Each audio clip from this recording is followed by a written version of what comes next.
Hi, everybody, and welcome to our summit. Cities taking rapid climate action now. We're really excited to welcome all of you today. My name is Aaliyah, and I'm a consultant at the Sustainability Solutions Group. We're a municipal climate planning consultancy based in Canada, and we're also a worker cooperative, and we've made climate action plans for more than 80 municipalities. So we are really excited for our event today and to have all of you here. Before we kind of get into it, I just want to talk a little bit about this space that we are in right now. It's actually an old Methodist church that was turned into a community center by Glasgow City Council. And this space is a charity that provides, with quite a low budget, support to the community. For example, they've given out food aid during the COVID-19 pandemic. And we're really grateful to not only have the chance to have this event on the sidelines of COP, but do this at a space that's doing meaningful work and really integrated into the community.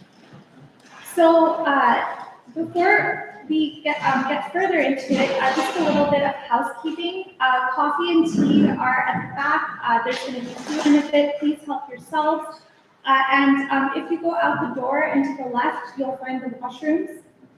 And we do prefer that people wear masks when they're not speaking and eating, just to make this space as safe as possible. So please, if you could put on your masks, we'd be so grateful.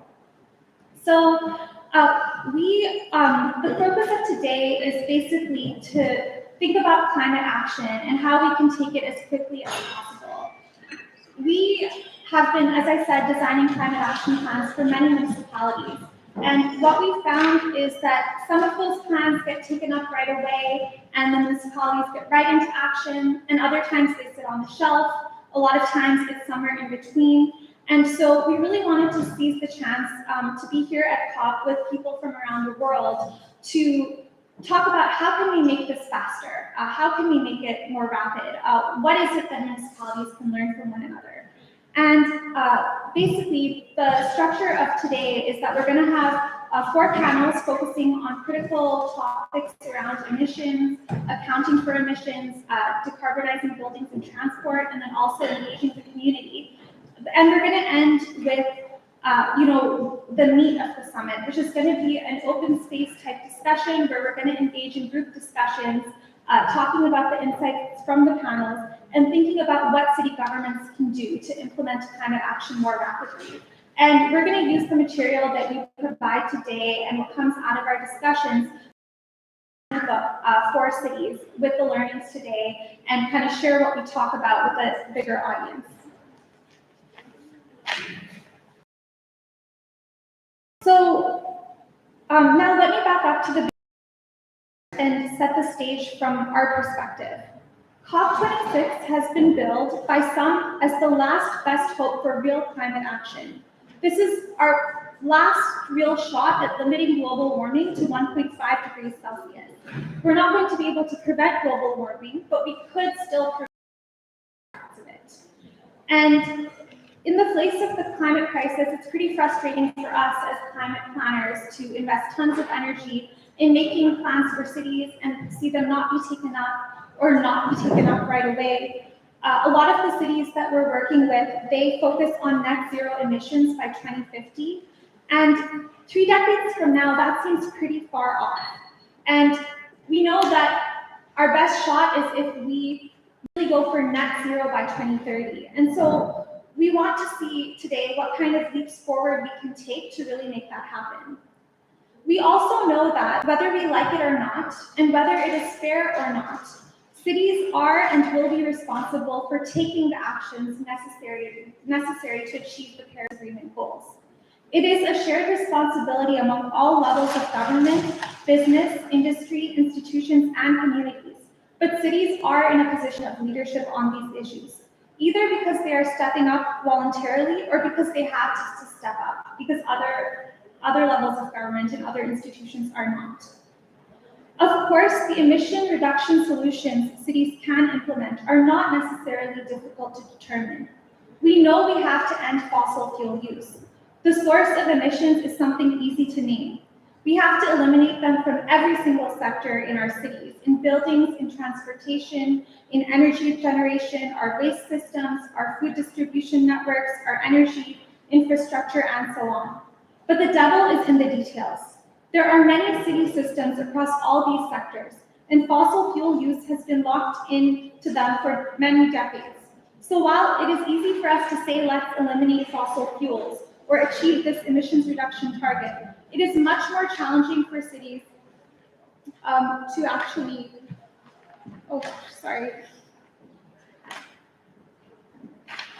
It is much more challenging for cities to take action on these plans. And so without further ado, let's get into it. I'm pleased to introduce our first panel on carbon budgets. This panel will explore how cities are using carbon budgets as an accountability mechanism and tool to align municipal and community actions with climate action goals. Our first speaker today is Andrea Fernandez. She's the Managing Director of Climate Finance, Knowledge and Partnerships at C40, and she's based in London. She leads C40's strategic efforts to support cities in accessing finance for implementation of climate action and in driving finance towards climate solutions and away from fossil fuels. Andrea also oversees C40's research, thought leadership, and knowledge sharing efforts, and leads C40's business engagement activities and major global partnerships, including Urban Shift and Coalition for Urban Transitions. Before joining C40, Andrea worked as a consultant at ERA for 11 years, focused on finance, governance, and policy for sustainability and climate change projects. Previously, Andrea worked in the World Bank's Private Sector Development Department for 5 years on public enterprise reform and infrastructure projects in emerging economies. Andrea has a bachelor's degree in international business and economics from Concordia University and an MBA with a finance specialization from Duke University's School of Business. Welcome, Andrea.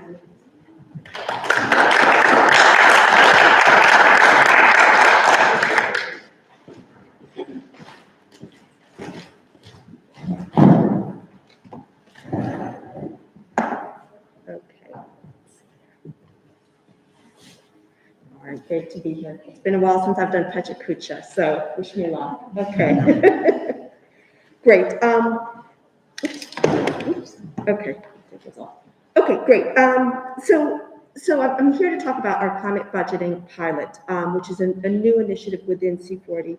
We really see this as the gold standard for urban decision making and something that we want to see happen in cities around the world, starting with. Oh, sorry.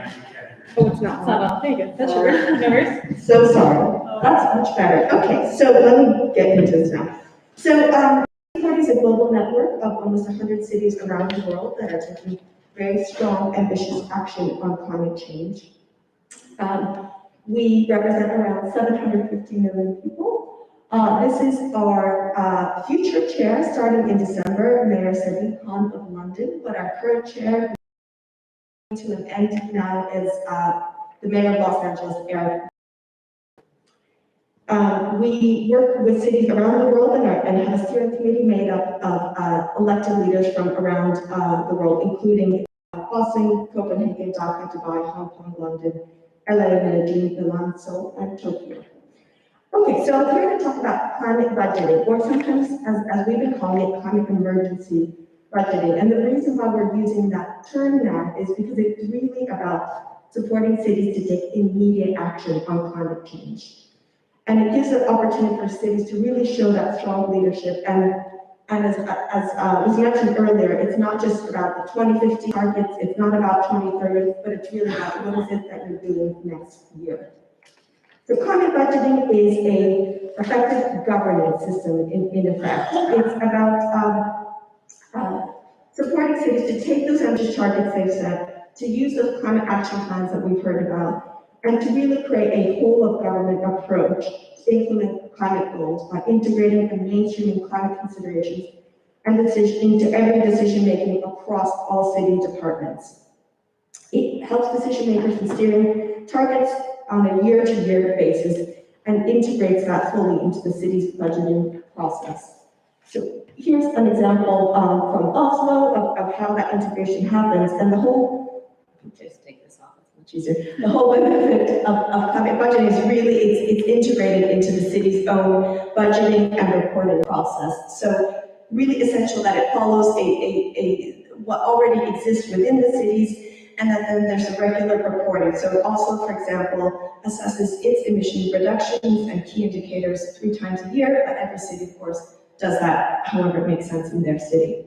So what is it that the climate budgeting is trying to do? Well, it gives you an indication of where your emissions today, what's the status of your current actions, what will happen if you continue on a business as usual path and implement new mitigation actions, how far off are you on your targets, where are you deviating, and where is it that you need to reassess, do interventions, or make adjustments.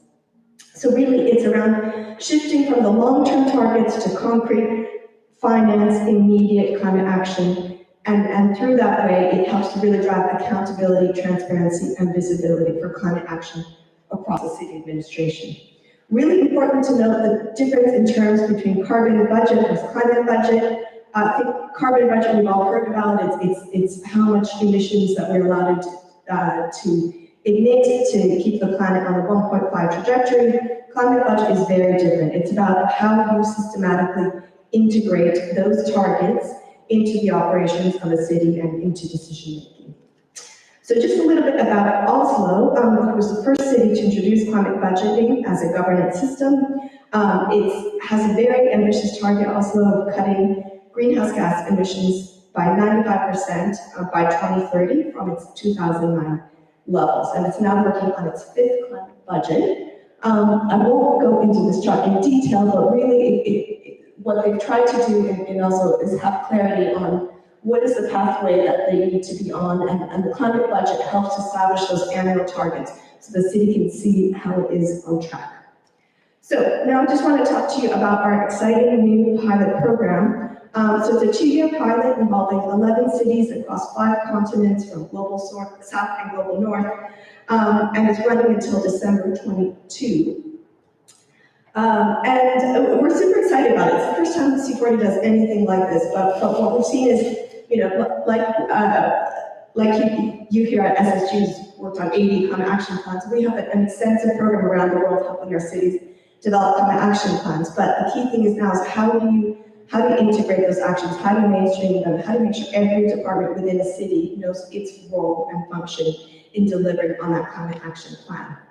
So key learnings and benefits are really important to link the climate targets to the budgeting process and to do it within existing systems within a city, not to impose a new system onto the city.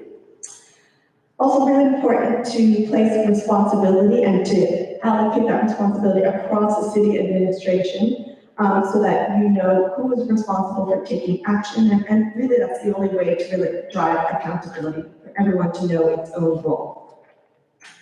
Communication, collaboration, and transparency is also critically important. It's a big change within city administrations to do this, to have, for example, the CFO very involved in reviewing climate action and assigning a capital budget, operating budget to do that. So really important to engage, to strengthen understanding, and to strengthen collaboration across city administration. Good data, really essential. At C40, we promote use of the GPC, carbon accounting methodology, and many of our cities have good carbon footprint, but it's difficult. It's difficult for them to develop regularly update their carbon inventories. But even if you don't have this, there's a lot you can do with information you have at hand, and there's a lot you can do to take those actions and get started and really drive that responsibility. And final message is around the time to start climate budgeting is now. It's something every city can do no matter what its capacity is. And really, as we hear so much from the youth and the activists talking about, it's you know, blah, blah, blah, and enough with 2050. It's a really effective way to really get started on climate action today and focusing on those short-term targets. I think that's it. Thank you very much.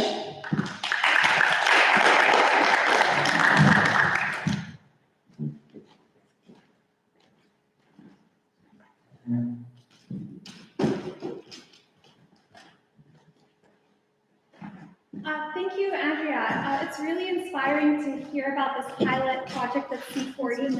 Is my mic on? Yeah. Okay.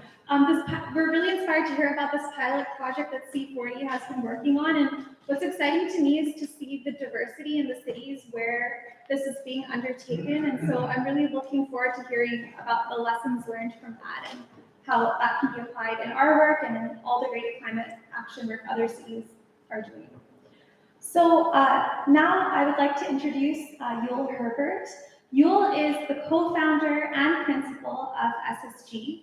He has been working in the field of climate change mitigation and adaptation for nearly 20 years. He has leading expertise on climate change mitigation and adaptation, urban planning, and systems modeling that incorporates energy, GHG emissions, and co-benefits. Yul has led the development of climate action plans for over 40 communities, ranging from the city of Toronto to the city of Edmonton. He was also a fellow of Project Drawdown, an ambitious initiative to model 100 global solutions to climate change. He also developed the first spatial energy and emissions model for municipalities in Canada and co-developed City Insight. Over the past 2 years, Yul has led the design of the first carbon budgets in Canada for the city of Edmonton, region of Durham, and town of Whitby. Welcome, Yul.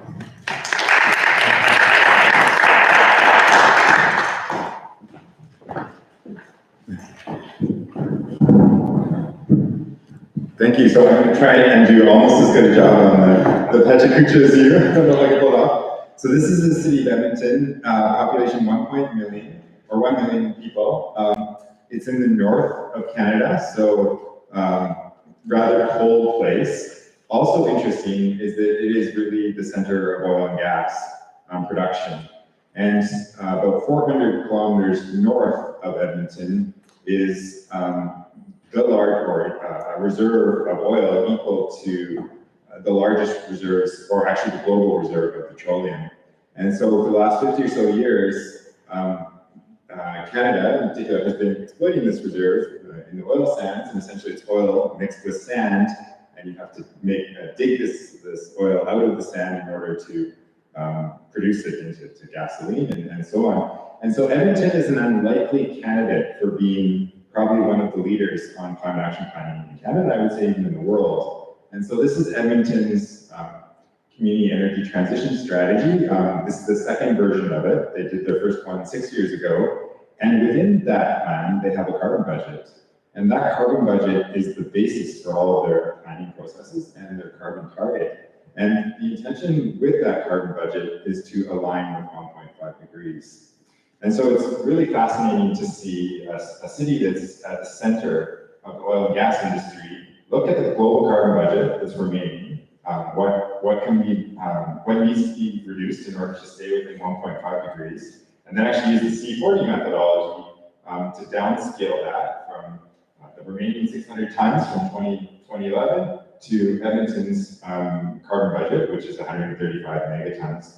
Canada's total emissions annually are over 600 megatons. So this is the remaining chunk that Edmonton gets or it's a cumulative chunk. But the interesting thing about a carbon budget is that it's emissions over time rather than a point in time target. And so it has a very steep downward trajectory. Edmonton has identified how to stay within that carbon budget. These are all the actions that need to be implemented in order to stay within that 135 megatons, and their population is projected to double over the period in which they have to implement all these actions. However, while they have this aspirational target that they have established, and you can imagine how long this locks in driving patterns, energy consumption patterns with homes, and at the same time they're making investments like this, which is a $1 billion upgrade of a mass highway. So how is an investment like this compatible with their 1.5 degree, 135 megaton target? Obviously it's not. And so why is this? On one hand, the city has a very aspirational, dedicated project. On the other hand, they're making investments. And it's a large part because if you get down into the operations of the city, the project managers think, well, I'll be dead before 2050, which is the typical target. Or, I don't really understand how my project aligns with the 135 megatons. It's very abstract and very difficult to operationalize. And so this is when we get into the carbon budget as a management system. And notice you distinguish between climate budget and carbon budget, which is very helpful because it's kind of confusing. But a carbon budgeting management system is based on what Oslo did. We first discovered it when we were at the city's IPCC conference, which was hosted by Edmonton. And we realized how powerful and transformative a mechanism is. And so this is one of the reasons, is that alignment with financial systems. And it turns out that the financial people within a municipality are very powerful, very organized, and very good at accounting. And so providing or ensuring that they have the responsibility for implementing their carbon budget cycle is really transformative for the organization, because you're disseminating responsibility for climate change and carbon management throughout the organization. Typically, it's one small department of 5 to 10 to 15 to maybe 40 people in the largest cities who are marginalized within the organization. But the carbon budget disseminates it throughout. And so there's two ways in which projects emerge from the carbon or into the carbon budget. There's the typical planning process, which is on the left.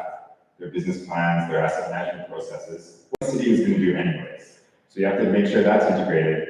The second stream, which is now gone from the screen, is the new activities they have to make to stay within their overall target. So the second ingredient, that was the first ingredient, is really policies and tools. And a carbon budget to be implemented requires a transformation of the policy context in the city, which is typically governed by a whole bunch of strategies, city policies around financial management, their operating capital budget systems, their annual work plans. All of those pieces need to be realigned in order to enable the carbon budget to actually be implemented. And this is a mapping from another community where we looked through all of those structures and figured out exactly what needs to be changed. The third ingredient is the governance structure. And responsibility in a city ultimately goes to council for the strategy and direction of the city. And to actually shift that direction, to have a new responsibility, typically requires a new policy at the highest level, and that's usually a policy that's passed by council.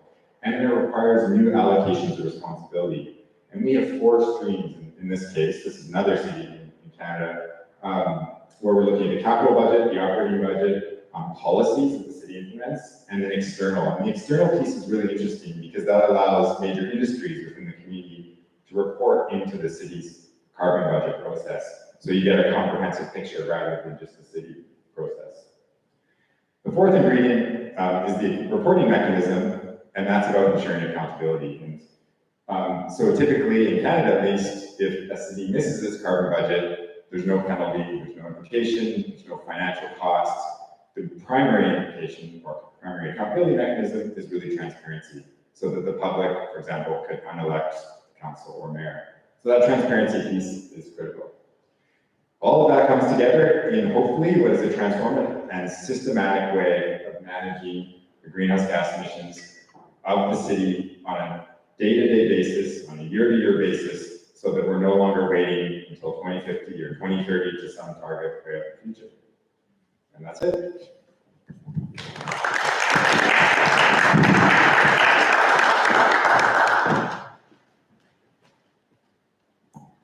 Great, thank you so much, Yul.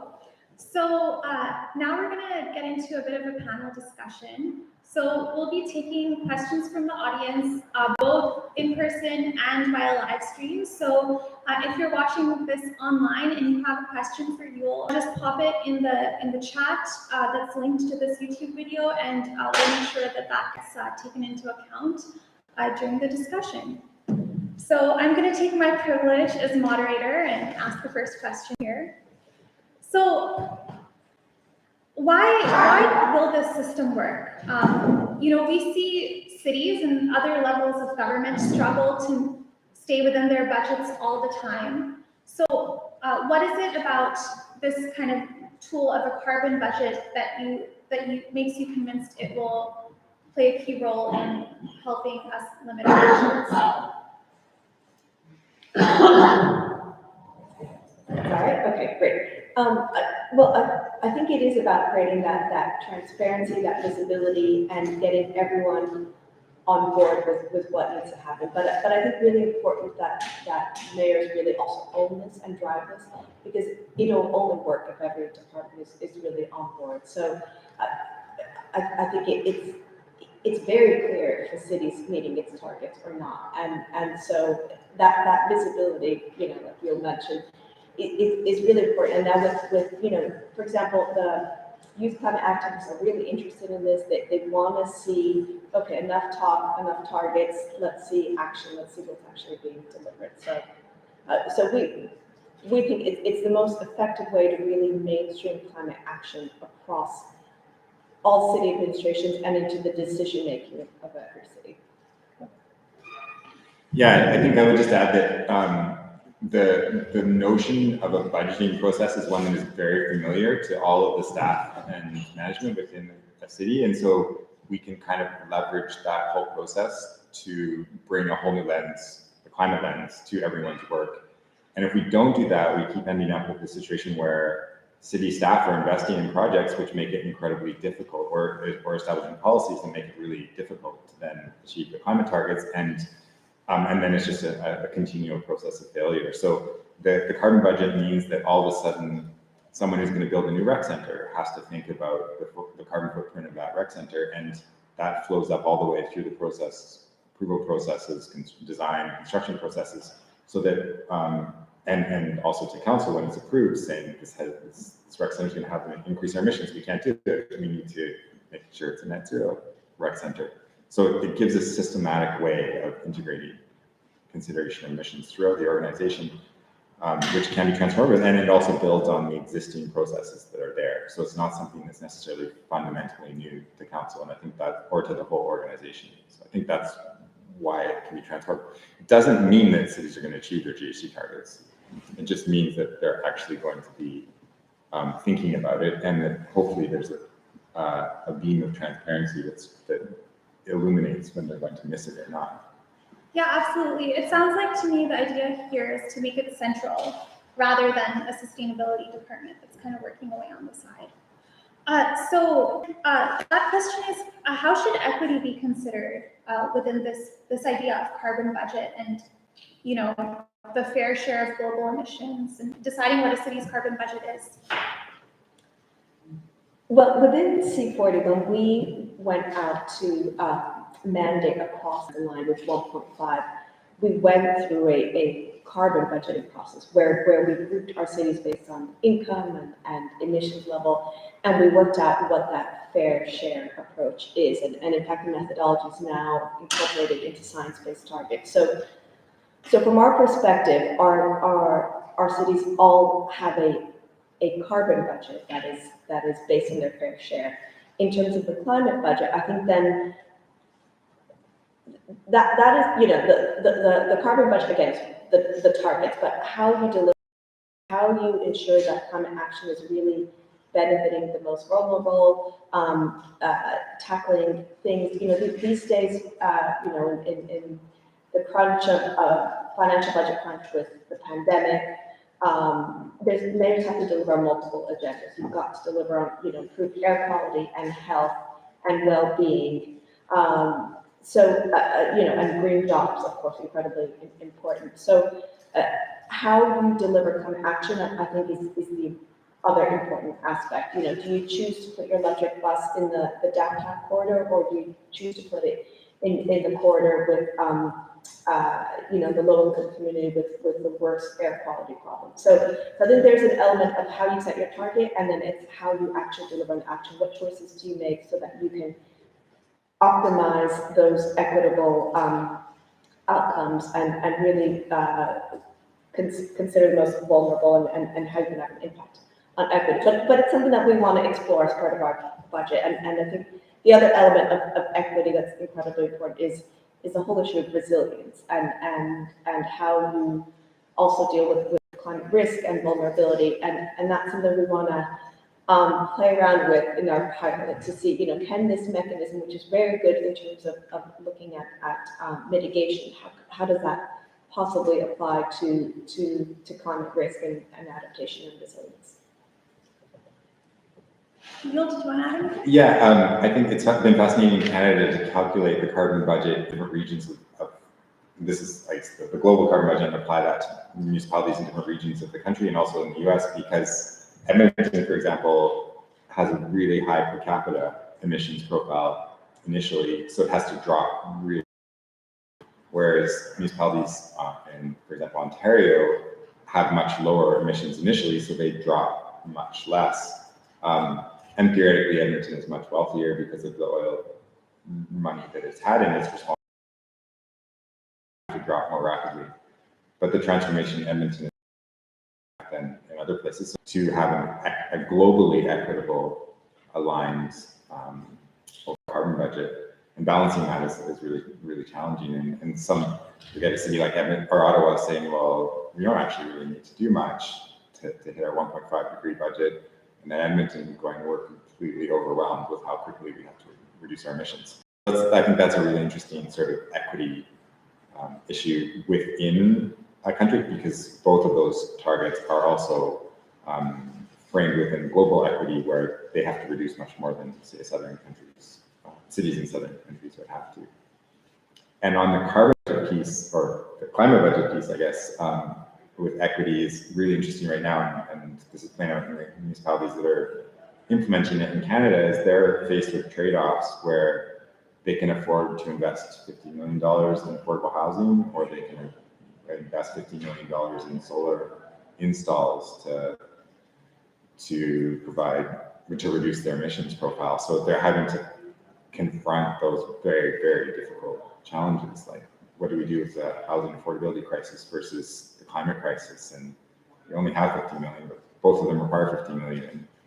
And so makes it very challenging to be a politician in this context, I think. And ideally, they find ways to do both, I think is the real solution. Tricky decision-making context right now. We're seeing those discussions play out. Where do we actually put our resources? Yes, it's really complex. That gives us a lot to think about. So I'd like to open it up to our audience. Does anyone have a question? Yeah, please go ahead. Orange side.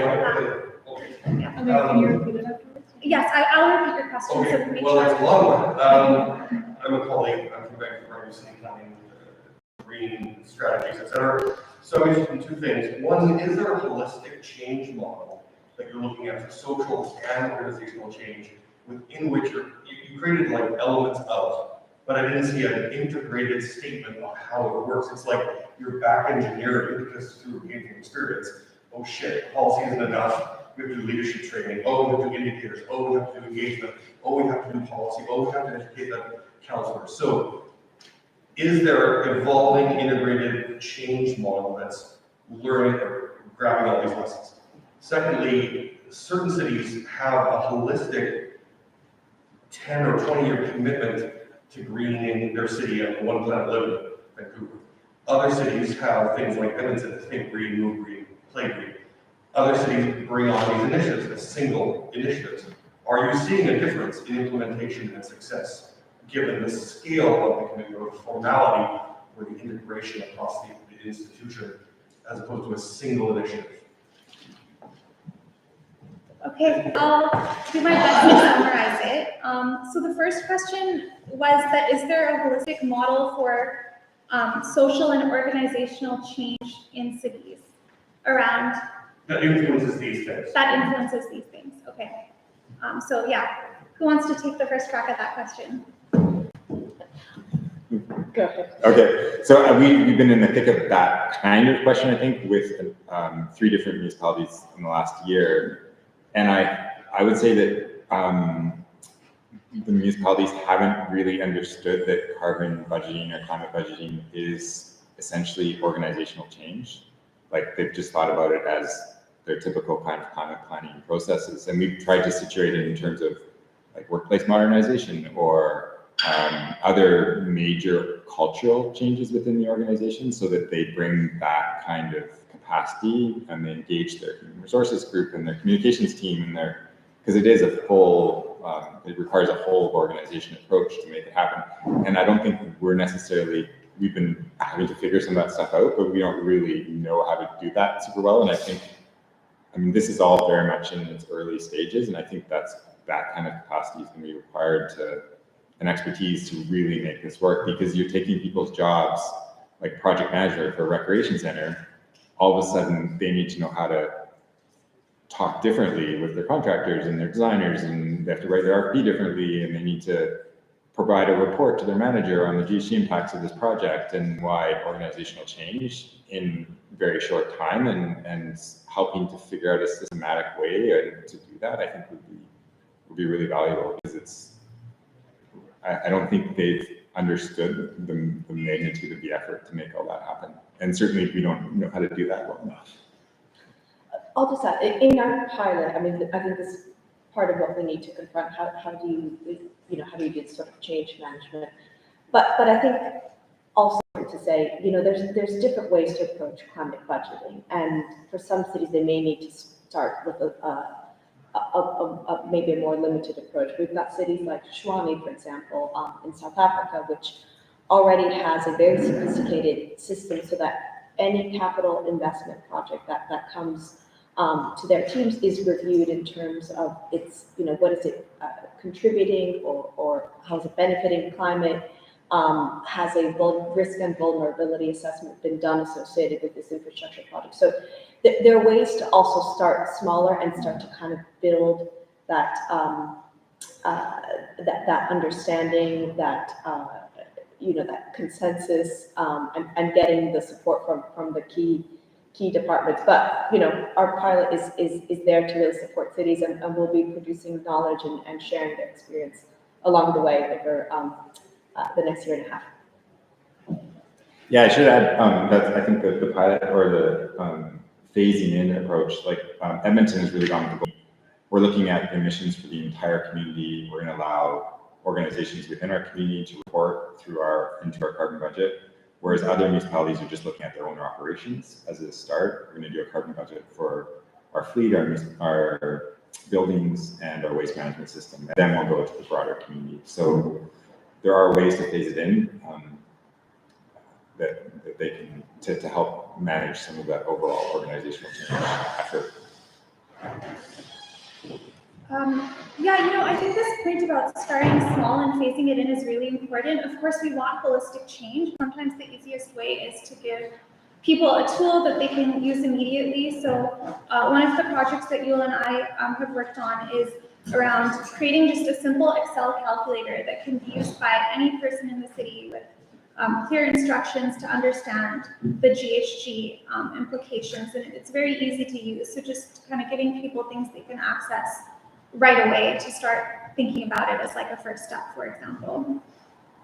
So the second question that we had from our audience member is around implementation and success. And we see, he mentioned that we see cities in kind of all kinds of approaches to implementation. Some are doing one climate action project at a time, others are a lot more holistic. And so how has this carbon budgeting approach affected kind of the success, and what changes have you seen around implementation in the cities that are taking this one?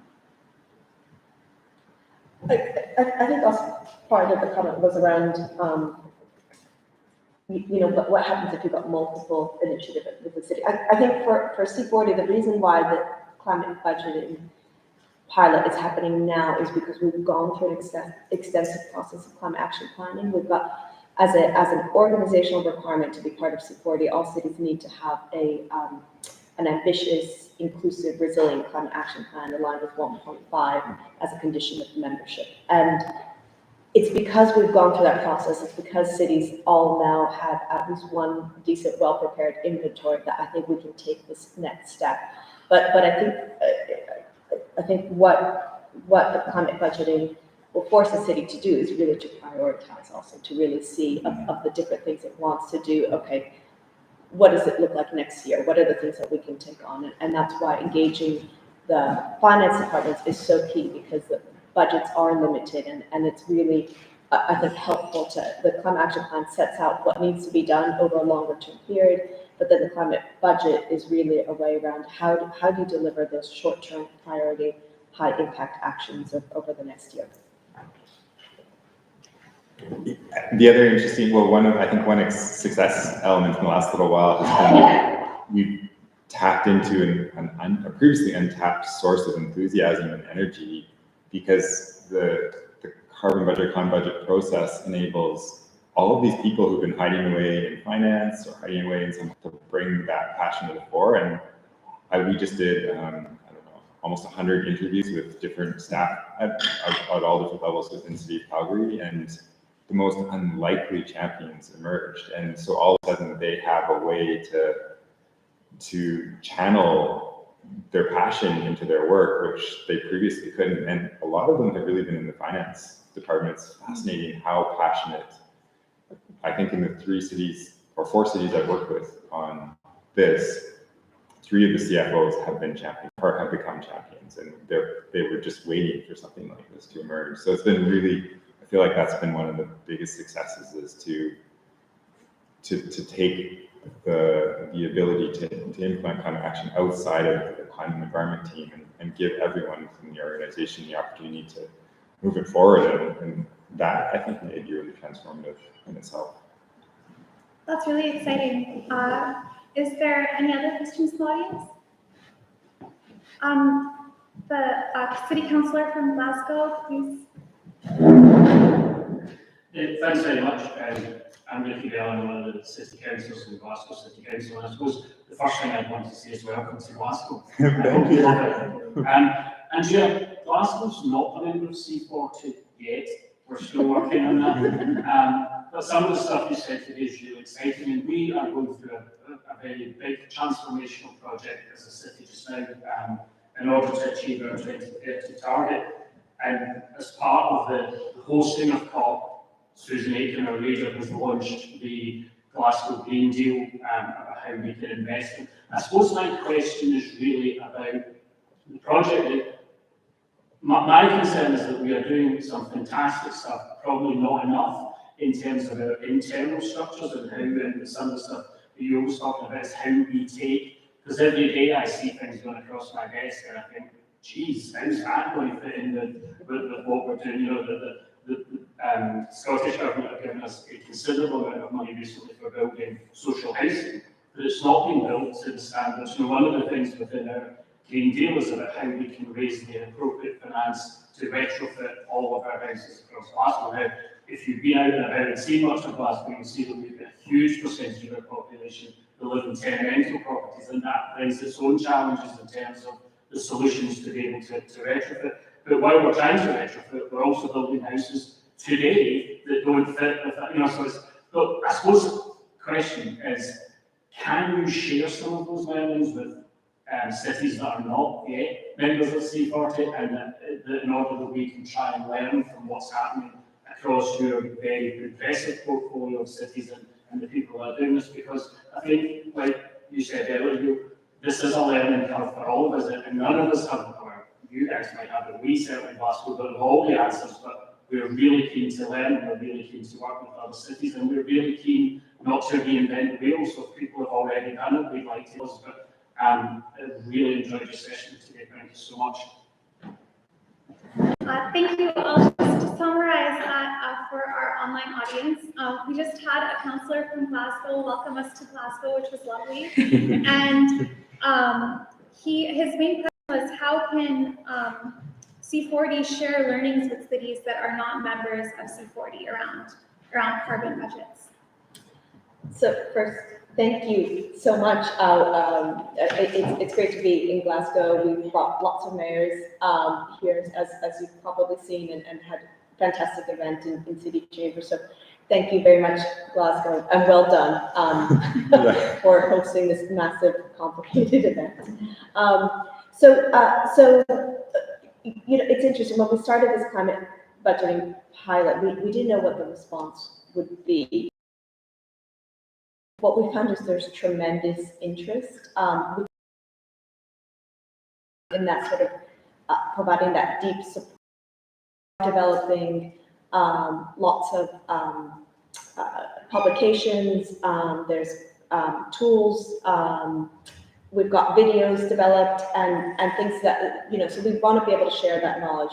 One of our big announcements here at the COP is that 1,049 cities, to be precise, have now committed on the city's race to zero. The budget is a really effective way for any city to kind of get started in seeing how it's going to deliver on climate action. So we would like to grow this pilot. We would like, and we're happy to work with fellow cities like Glasgow.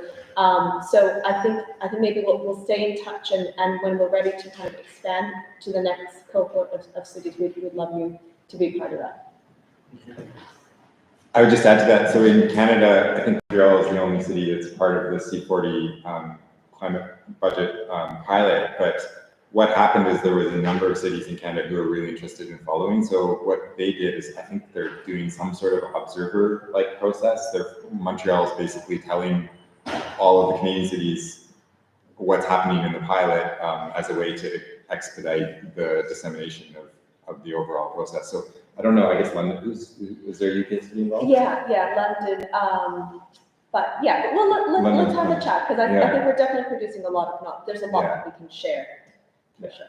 We actually also have a contingency of Canadian municipalities who just banded together to standardize and advance carbon budgeting really quickly in Canada. It's like a little coalition that's formed, and I have a feeling it's going to take off like wildfire, because it just feels like the missing ingredient in actually operationalizing those targets. So I bet there'd be a space for you to take similar kind of leadership in the UK. Anyway, I'm sure you don't have enough to do, so may as well add that to the list. Thank you.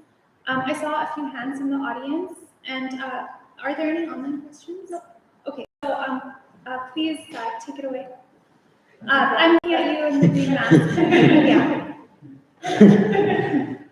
Hi, so I'm Jack from Team on the Bridge, and I suppose this all seems really rational and great, and empowering finance things, with their carbon calculators in cities, but cities are very political, and I wonder how politics gets in the way, particularly around election time, when big promises are being made. Thank you. So we just had a question from Jack from Team London Bridge, and that was about politics potentially getting in the way of this, and what challenges that poses. Good question. I think it's a system that is flexible, and it allows you to bridge from that political level to the more technical level, to that departmental level. And as I said before, I think part of what cities need to do is really to prioritize what kind of actions, what's going to come next year. And in our experience, it's that's why we really believe in having a common action plan, having clarity to 2030, but then, okay, what are those 2-3 priorities for next year? And that may be something that perhaps shifts or evolves with different mayors, but the long-term trajectory is there to respond to different political priorities. And then I think having that common action plan is really a key part of it, because then that direction of travel, and then it's a question of really seeing how you prioritize. But in our experience with our mayors, this happens a lot. You've got changes in administrations, and sometimes it's a case of figuring out how those priorities align with the political ambitions. So if air quality or health or green jobs is really the key priority for mayor, well, how can you frame that kind of action to really respond to that, and how do you prioritize those things that are really linked with that agenda? So we've had 2 municipalities we've been working with just go through a recent election, and in both cases, the carbon budgeting process has carried through those elections. And I think one of the key components is making it part of the function of the civil service. And in Canada and the US, in most of the contexts we're working, there is a fairly stable civil service. And if it becomes a core function of that civil service, then it isn't really something that would, the priority or the public visibility on it might shift with depending on the priorities of the council or mayor, but it would still be there as a standard report that happens and comes to council, and there's very standardized processes around that, so raise money through the bond market. And we're starting to see the rating agencies actually looking for both the climate action plan that the city has, but also the way in which they're managing emissions. And there's another pilot project in Canada on the Task Force on Climate-Related Financial Disclosures, which is primarily being applied to publicly traded companies, but municipalities are also adopting that framework for their annual reporting and the risk management processes. And so all of a sudden, that is becoming a necessary component of accessing capital from the bond markets, and also just sort of a standardized risk management process that any city has to manage. Like if you look at Edmonton, if you basically take out the oil and gas industry, the energy transition is an existential risk to the viability of that city. And when you start to look at it from that lens, no matter what political stripe you have, this becomes a sort of a life or death issue for the city. And in that sense, I think you can really bridge a lot of the political divides by looking at climate. And it just becomes part of what the risk management professionals do, and it just really gets embedded in the structure of the city. But depoliticizing that as much as possible is really key, and it's a deeply political issue. So it's really interesting to see how it actually, I think it is really beginning to bridge those divides. We just had a federal election also in Canada, and for the first time, all parties were supportive of a carbon price. So there's definitely a shift, I think, that's occurring. Thank you so much, Yul and Andrea, for all of those great insights into this tool, which we hope more cities will adopt. So we're going to have to wrap up this panel now. We started a few minutes late, so we're going to delay the panel on decarbonizing transportation by 5 minutes, so we can have a quick break. Please, if you didn't get a question answered, feel free to come up to the front. We'll be happy to chat about it here. And also, one other thing is that, as I mentioned during the opening, we are going to be having an open space type session at the end, and I'd love all of you to contribute your thoughts and ideas around what we should be discussing. Write down what you think we should be working on in those sessions, and we'll take ideas until just before the last panel, so until 2:30, after which we'll be consolidating, figuring out how to run the sessions. So thank you, and see you back for the panel in 5 minutes.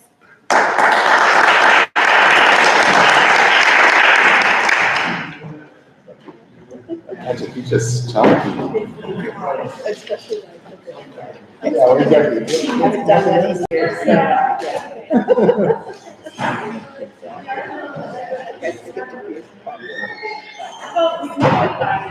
well, it's amazing what you're doing. Yeah, it's funny the Montreal arrangement thing. Yeah, that's. Yeah, but it makes sense. It makes sense. They want to participate and be able to share. And there's no way we're going to tell all the Canadian cities that could be part of it. They might assume that. Hi there. And I don't know that they are all ready or. Yeah. All of you are doing very good. Great talk. I found it.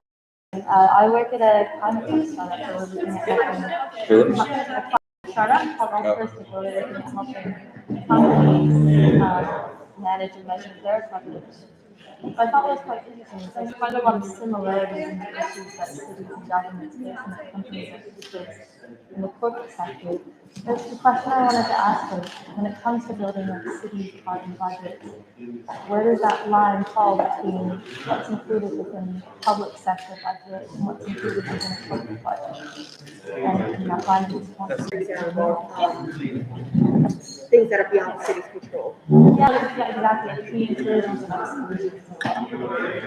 Yeah, I mean, for us, we focus on climate actions that tends to be transport, buildings, waste, and everything related to urban planning.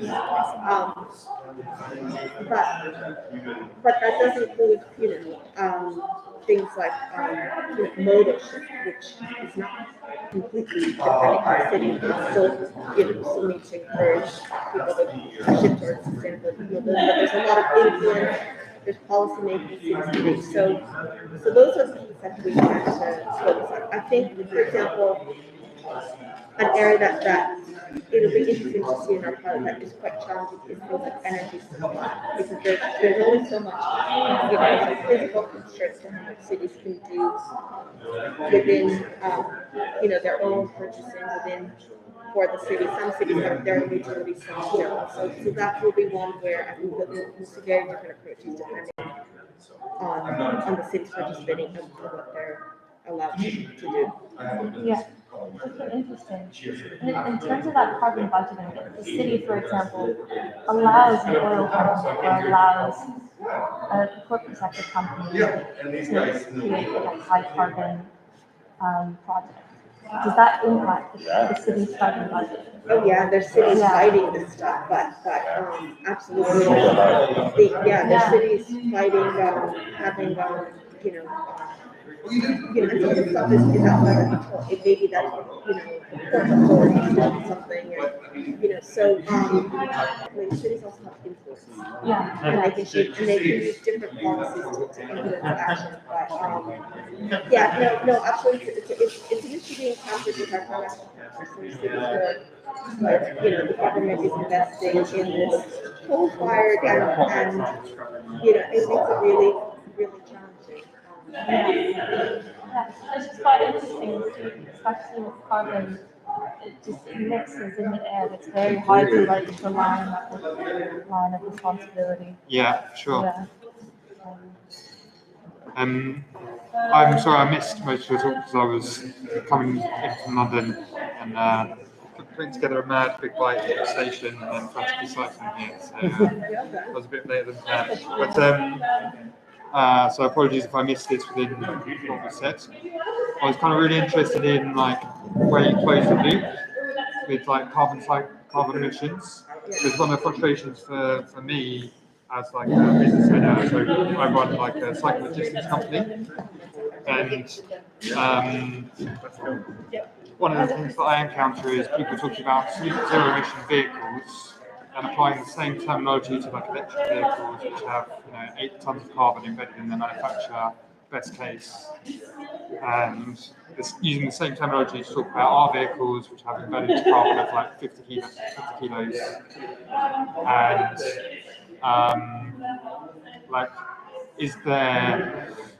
I've always felt like this is quite a big problem because like it undermines each individual's claim to the amount of CO2 emissions because there isn't a You're standardized. talking basically embodied emissions or Yeah, so like emissions. do you know if there's any is there like a standardized framework? There is. Yeah. Well, there's a couple. Yeah. EAS, which is the British Standards Association, has a standardized GHG accounting framework for what they call consumption-based inventories, which are instead of territorial-based inventory, which is the emissions from area, including businesses and so on. Yeah. Consumption-based one is all the emissions associated with stuff in the actual cityscape. Yeah. Including bicycles, buildings, Yeah. But the problem with that is, one, it's usually hard for municipalities to influence in a meaningful way. Yeah. Because they're all of a sudden getting into the business of like, do people buy TVs or not, or whatever. Yeah. And the other bigger problem is really on data.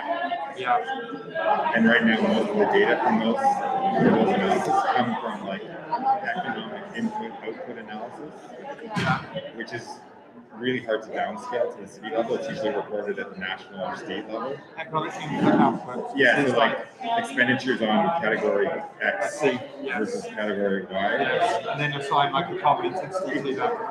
So it's like so coarse that it's pretty much useless.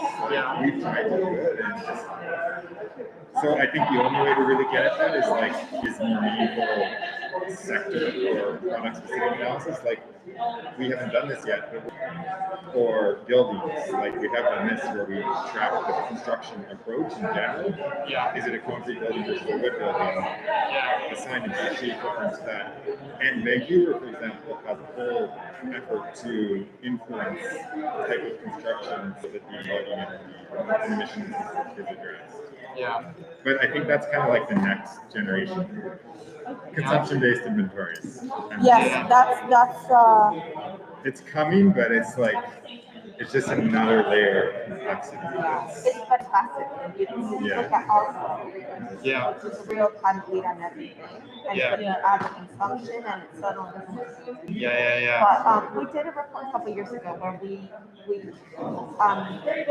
applied consumption-based methodology, which is still also under development. There isn't, one protocol for how to do it, unless it's almost important. So it's on our website. Yeah. But yeah, you get very different looking things. For example, our Chinese cities are 7 of the top 10 emitting cities in China.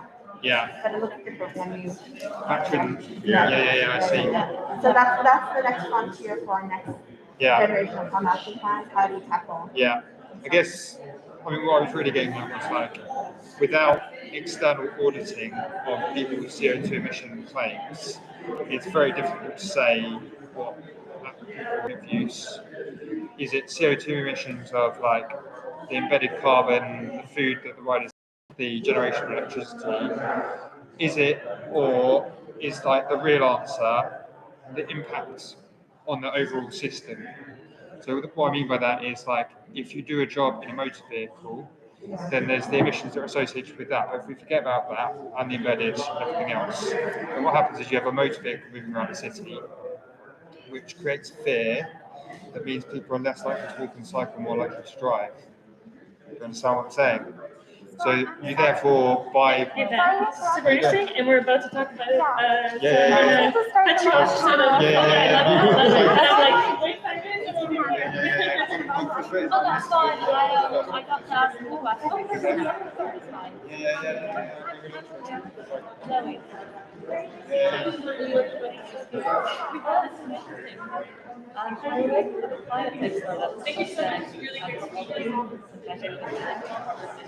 I thought the conversation was aligning between and even you've got private sector stuff on the same kind of align these very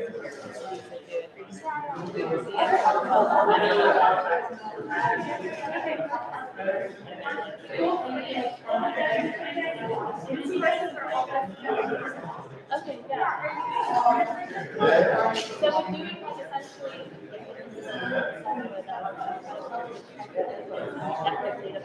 essentially everybody, thank you so much. We're going to go to our next session.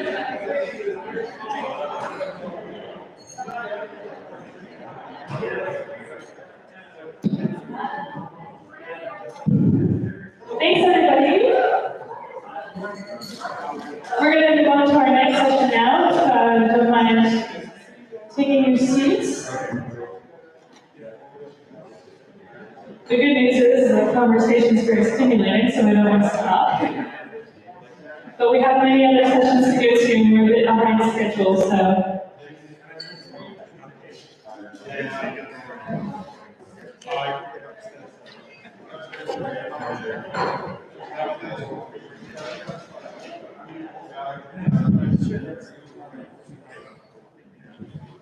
All right. Welcome again to everybody, especially everybody who's just come in the last bit. We had a really great session on carbon budgets. I certainly learned a lot. Thank you, Paula, did as well. Thanks again to Andrea and Yul for their presentations. And so now we're going to move into our second session on creative solutions for decarbonizing transportation. And my name is Carol Fraser. I work at SSG. We're putting on this event together in collaboration with 1,000 Cities and Pathways Paris. So this session will focus on the ways that cities can quickly and novel solutions Beyond electric vehicles and transit planning, there are other really innovative initiatives going on here in the UK, world, such as clean air zones, car sharing co-ops, and ways of decreasing last mile electric cargo bikes, among others. So we're going to hear from 3 excellent speakers.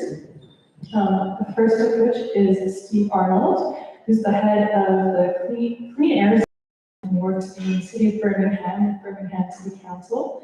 So Steve is Birmingham City Council's head of Clean Air Zone and is responsible for its delivery and operation. The introduction of the zone is just one of the measures that the Birmingham City Council is taking to improve air quality across the whole city as part of its Burn Breeze initiatives. Importantly, the Clean Air Zone is seen as an enabler of a number of other changes in the city, which include encouraging more people to adopt active modes of travel and public transport, especially for shorter journeys. So, welcome, Steve.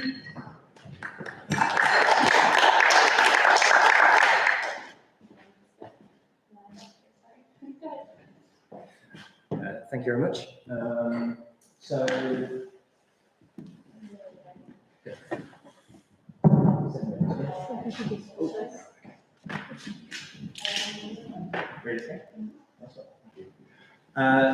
My name's Steve Arnold. I'll talk a little bit about why we need the Clean Air Zone and the impact that it's already having. But also as well, as I like the introduction, it's important to remember that the Clean Air Zone is an enabler of lots of other things. And a spoiler alert, the Clean Air Zone was not designed specifically to reduce carbon. However, the reduction of carbon is an added benefit to the delivery of the Clean Air Zone. So, It should be going on the back. Yeah.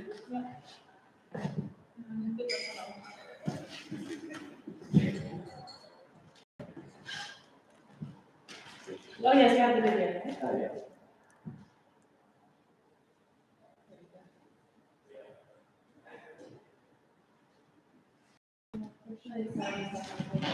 This is a great soundtrack for this as well.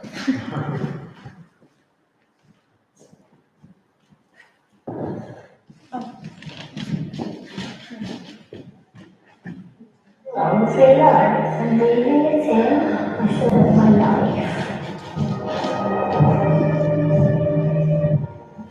My parents are old and lots to be proud of.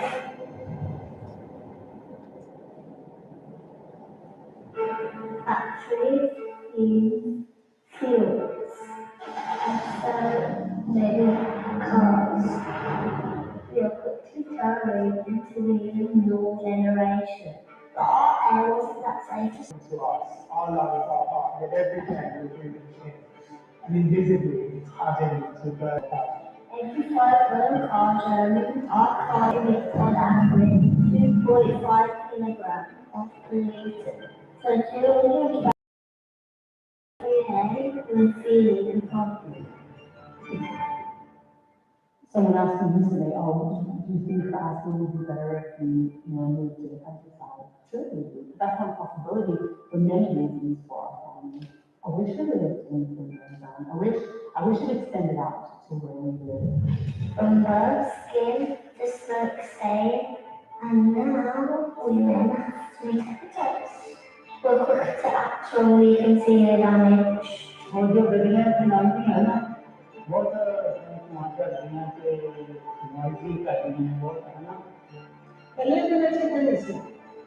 what young people and children are the next generation, so it's really important that they learn about the health implications relating to air pollution, and they play their part in saving the environment. My voice might be small, but it's part of the bigger feeling. In 10 years' time, I want to be able to look back and celebrate what we've done. We can transform our city, make it lovely. I think as people have more options and more safe, logical options about technology, but then witness the benefits of that. We take on responsibility for the way we act as a business. Me as the owner and my team are absolutely about that. We're doing something. We know pollution is a huge problem. This Clean Air Zone is about improving life chances. This Clean Air Zone is about reversing health inequalities. And this Clean Air Zone is about providing the fundamental human right of breathing clean air for each and every one of our citizens. Beware and always guarantee of the stone to margin. So the first of June, the change of 60 weeks.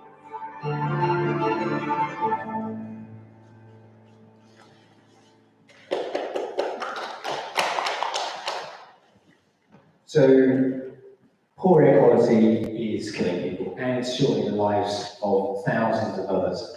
And poor air quality disproportionately impacts the young, the old, and people living in remote communities. And that's why it was really, really important for the city to do something about this issue. So the Clean Air Zone is just one of the measures that we're taking to address poor air quality in a very specific part of the city. And that's in the city centre, within the Middleway, which is the inner ring road. We've got around about 20 locations in that area where we've got levels of nitrogen dioxide that are above the legal limit. So we have to take action, we have to do something.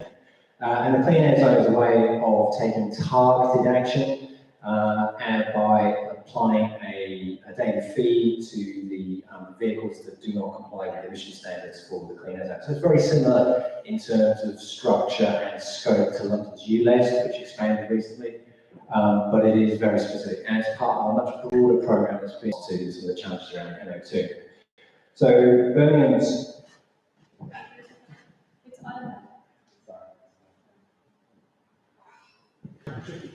Okay. So the Clean Air Zone became operational on the 1st of June, and we're collecting loads of data, lots and lots of data from the Clean Air Zone. One of the things is that there's around about 100,000 vehicles that go through the zone, unique vehicles that go through the zone every single day. And what we're seeing since launch in June is a steady increase in the volume of compliant in the zone. So that's really important because that's a lead indicator that the volume of non-compliant vehicles, the most polluting vehicles on the roads, are reducing as well. And there was a really interesting step change between the 1st of June and the 14th when we introduced payments. So at the beginning it's 73.8%, and then when we introduced payments there was this massive step change in terms of the shift between compliant and non-compliant vehicles. And what we've seen since the launch of the Clean Air Zone is a steady increase in the percentage of compliant vehicles entering the zone across all the vehicle categories. And the other interesting thing as well is that the Clean Air Zone is driving change. When we did the original modelling, compliance was expected to be around about 60%, and in particular for HGVs and coaches back in 2018. This chart also shows how we're seeing compliance improve with the private hire and package carriage fleet. It's doubled since 2018, and since we ran this data, we've seen compliance with private hire now at 90%, and for Hackneys, it's up around about 45%. So again, it's accelerating change within within that community. As I said before, Clean Air Zones or similar types of schemes and interventions are coming to cities, not just in England, but also in London. It was earlier mentioned Glasgow, Edinburgh, Dundee, and Aberdeen introducing low emission zones, and London's expanded its ultra low emission zone.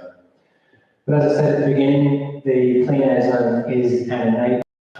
It's supporting the trialling of hydrogen buses with National Express West Midlands. We're also using funding from the scheme to roll out fast and rapid electric vehicle charging points. And it also is an enabler of the Council's ambition to become a net zero city by 2030. That's a significant ambition, but Clean Air Zone sits within a number of other initiatives around transport. We've recently announced a new transport strategy that's very much focused on the movement of people rather than vehicles.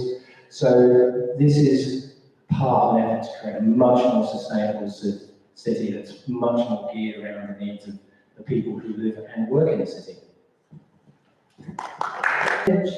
Jack has worked for 15 years in the fields of urban regeneration and sustainable transport since completing his MSc in cities, space, and society. He is focused on achieving the place-shaping strategy for the London Bridge Business Improvement District, including a vision for cycling, the Low Line, London's new walking destination, and a sustainability strategy to make London Bridge most green and most civic-minded business districts in the world. Welcome, Jack.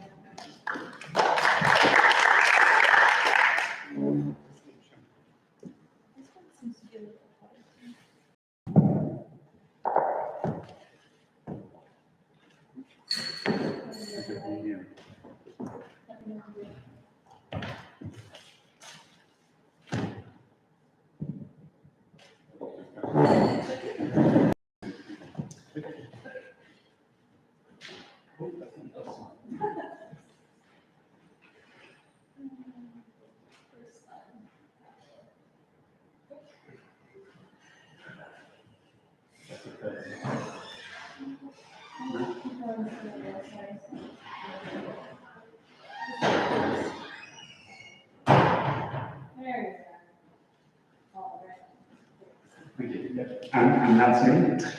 So, hello everyone. So, I am Jack Skillen and I lead on place shaping at Team London Bridge, which is a business improvement district. So, place shaping for us is about creating a distinctive and engaging environment where our businesses can flourish. We put sustainability and clean air and traffic reduction at the heart of that. And our Bikes for Business project is a big aspect. So a business improvement district is an area where businesses pay a levy to run services. There are about 300 of these across the country, so if businesses want to play a role in sustainability, this seems like a good vehicle to do so. And in London Bridge, we have about 400 businesses of all different shapes and sizes. We put sustainability right at the heart of what we do, and we communicate this through art and other projects. And carbon is certainly a new direction for us. I think because carbon isn't something that you see or isn't defined within a boundary, but Bikes for Business is certainly helping us deliver this. We want to be net zero as well by 2030. Our journey began in 2018 in terms of this work when we delivered our cycling strategy. We asked businesses as part of a broad number of questions about whether they would receive deliveries, and most of them didn't, but most of them wanted to. This allowed us to apply for funding, which we received, and put cycling at the heart of what we do. One of the first things we delivered was an exhibition, an expo, and this is it. And that was a real eureka moment of just bringing some of the new kind of people together in this field. In terms of our partners, we've initially received funding from Transport for London. We've grown that now with impact on urban health. We have an engagement partner. We're working on a much broader area we call the Low Line, which is the railway arches of South London. And the operators in London, coming up next, we have one of them. A lot of the work initially was to introduce cargo bikes to our businesses who didn't know what they were, didn't think they were much better, but good for much else than pizza deliveries. So we talked about security, insurance, rider training, code of conduct, all these kind of things to build reassurance and confidence. One of our earliest successes was working with Guy's Hospital to deliver bike samples between lab and clinics. And that happens 9 or 10 times a day, moving from a motorised vehicle to a cargo bike. Now they're looking at helping their district nurses teams, which is hundreds of people potentially, to move around on cargo bikes as well, and their community services team. So really thinking about how cargo bikes can be used for their deliveries. We work with the Shard, one of the big businesses in our area, and we've started off with a Christmas campaign, which was a bit of fun, really, got loads of tweets and kind of views. But now they have you can see the cargo bike right next to a van, much easier to access to the Shard, and they've made that possible. A big place like Canary Wharf hasn't made that possible, so there's a lot of shift that still needs to take place. We work by introducing our businesses to the different services that might be beneficial for them. Food suppliers, couriers, all sorts. And we've got a list of about 100 services now. An example is this butcher who works in a number of our restaurants. He's so much happier since he moved to a cargo bike. He doesn't need to worry about parking. He just goes straight in front of the restaurant, has a good relationship, better relationship with his clients, so it's good for business. A dog walker, a local dog walker has moved to a cargo bike. She's great, and the dogs just love it. And so moving from a car that did about 5 different stops every day in our area to a cargo bike has made a big difference for her and the dogs and the air quality. So recently, kind of this summer, we've relaunched our project and scaled up. We initially had a vision of making cargo bikes more visible in the area. And now that's more about making cargo bikes mainstream for deliveries. And this was got some press through kind of an idea around birdsong. This is the Low Line, the railway viaduct, and we did a convoy, and the next speaker was on that. It was great fun, but it really showcased what a traffic jam of cargo bikes would look like. there was virtually no noise other than ringing bells and bird song that we have on tapes, and no pollution and virtually zero carbon. And I talked about mainstreaming. Well, many of the mainstream services are now coming on board because it's more efficient, and thinking about how integrating that with boat deliveries and all kinds of kind of initiatives that make sense financially for those big corporations. This is kind of really transformational, I think, for London. I can't forget the wider context. This isn't just happening because of us, not at all. London's been pushing cycle lanes for many years. There's investment in that infrastructure, low emissions neighbourhoods, low traffic neighbourhoods. The government is giving grants for the purchase of cycling cargo bikes, and now Transport for London is doing a policy framework, so we're really encouraging them to think big. We recently did some analysis of data, and you can see just from these lines that the number of vans is going down and the number of cargo bikes is going up. And soon those lines will cross, and the kind of traffic jam you saw will maybe become reality. You don't need to read all this slide, but we now have an evaluation target, which is fantastic. So we're really going to understand the motivations behind business change, and that will maybe enable the scaling up of these initiatives across the city and maybe more widely internationally, for example. And just finally, what I love about cargo bikes is they're just really fun. They make logistics and transport fun. And the Swedish marketing team for this new chocolate bar, I think recognise that, and they know what sells right now, and that's ABBA and cargo bikes.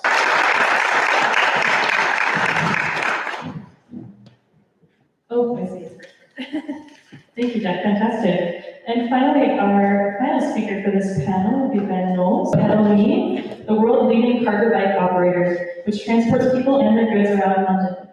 Outcompeting motor vehicle-based logistics for the...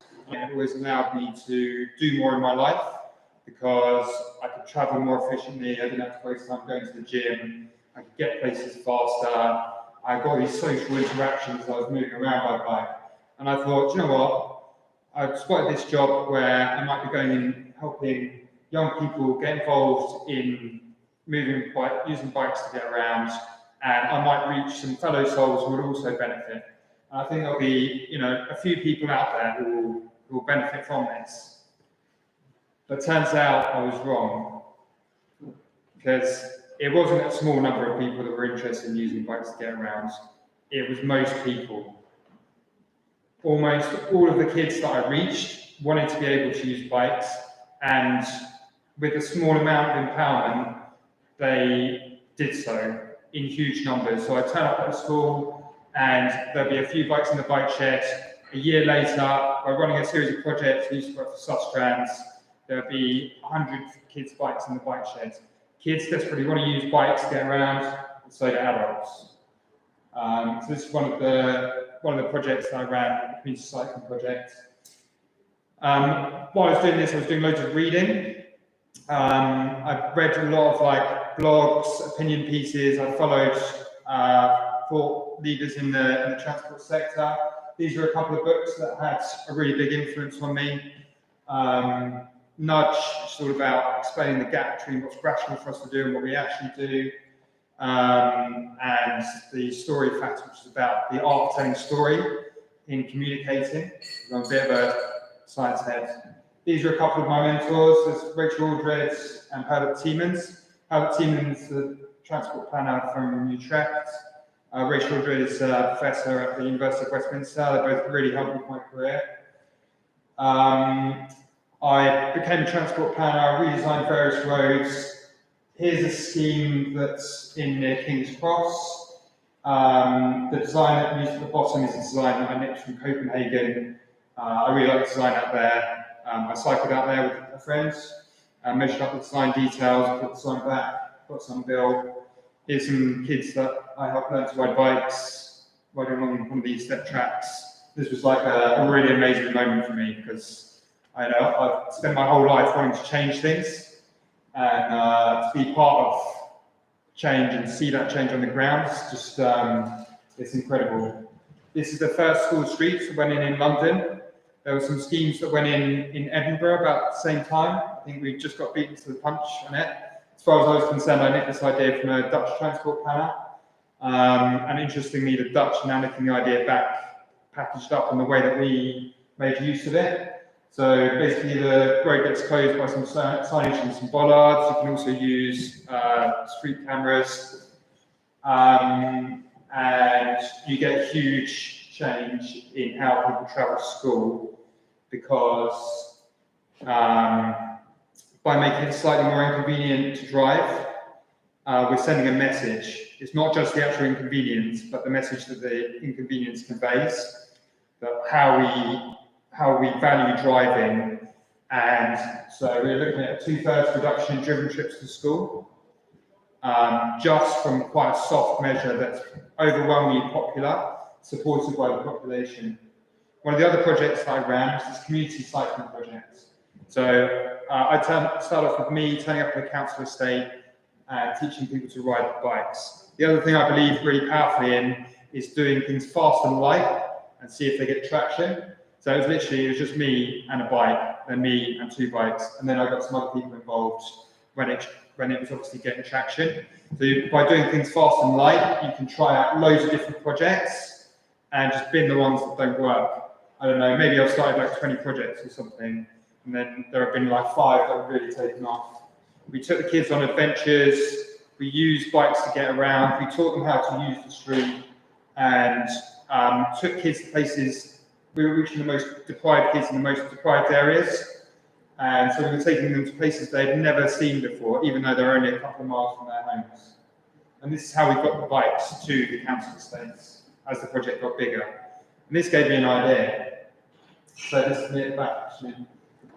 So we tried using vans to move these bikes around, and we found that it was a waste of our time and a waste of our money. And I suddenly thought, do you know what? Cargo bikes are really fun, and they're a lot better way of doing logistics. And at the minute, the majority of logistics are being done using motor vehicles, which we know is a waste of everyone's time and money. What is going on? So I went round to logistics operators. I went around to City Sprint, to Gopher, to Stuart, to companies like this, and I said, do you know what, guys? What are you doing? Why don't you use some cargo bikes instead? But they wouldn't listen to me. So I continued having a really good time with my cargo bike. Found you could carry your friends around in the front of it. Then I got a cargo bike designed so it could carry 2 people on the front. I cold called a company in the Netherlands, and they built me a bike for free, sent it over to me. This is Alistair Hanton. I don't know if any of you know him. He's the inventor of direct debit.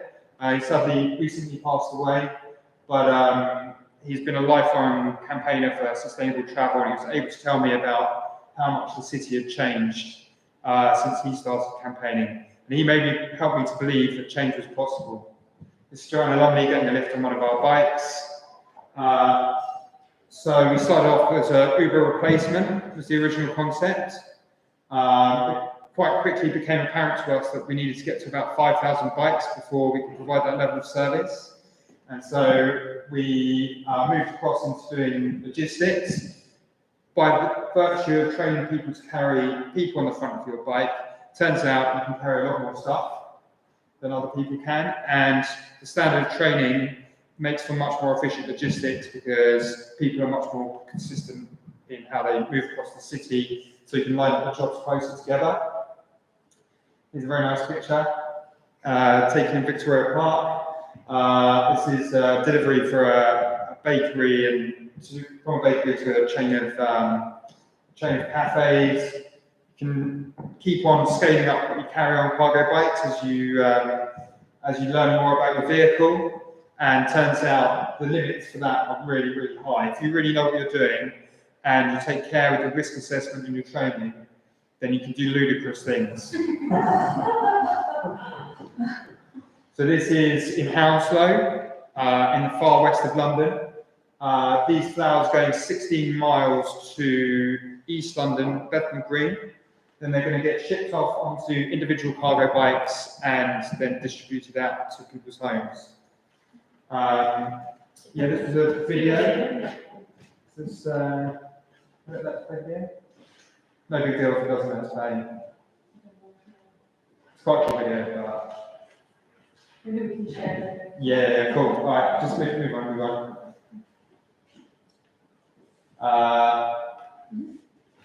Yeah, so it turns out in logistics there's this like bell curve of distribution of size of items, and if you move slightly further along that bell curve by using highly trained people, and there's also this same distribution in terms of distance travelled, and if you move slightly along this distribution curve in terms of how far you will travel, then there's an awful lot more logistics that's possible to do by cargo bikes. And so we've been eaten up by demand since we first started. So we were 2 people 4.5 years ago. Today we're about 70 members of staff. And the plan is for us to come to other cities and to continue to grow. We've been hugely disrupted by COVID, and I really think that if COVID hadn't happened, then the pathway of the company might have been very, very different, because we were very far out in front of everyone else and the people with big money. Is this video? This is a video. This is a video too, so maybe just move on to the next one. And there's been a labour shortage, and that's disrupted our growth at the minute. It's real frustration for me. But we're still out in front of the world in terms of what we will carry, how far we'll carry it, and because of the level of training, we can operate in conditions which other people wouldn't be able to operate in. I think it's important to say that we always expect to be part of an ecosystem and to empower other cargo bike use. So there's loads of logistics that can be done, which is like last mile and just like very short. And we're not really interested in competing in that sector because we don't have a special advantage in that sector. Other people can do that. We've done various studies using our data. So we know that we're quicker than most traffic in the centre of London. We carried people to vaccination trips. I thought I'd break up the slides with data on. But also the CO2 emissions of using cargo bikes are a lot lower than any alternative. So we're talking about 50 grams per CO2 saved per kilometre compared to an electric vehicle, and 220 grams of CO2 per kilometre saved compared to like a diesel vehicle. These are kind of like best in standard comparisons, if this makes sense. And that means that the manufacturing CO2 from making one electric vehicle will take 3 of our bikes, because we can manufacture 3 of our bikes and cover 300,000 kilometres on that amount of CO2. I guess the overall thing that I wanted to talk about today was about using today's context and today's solutions and making them happen, rather than getting too caught up with things that might happen in the future to save us. Because I really don't believe in, when it comes to extinction level events, in trusting something that doesn't exist yet and hoping that it will. I think we need to play to what's in front of us today and small innovations on that. Here are my contact details. I'm looking forward to having some productive conversations and making some change. Let's do it.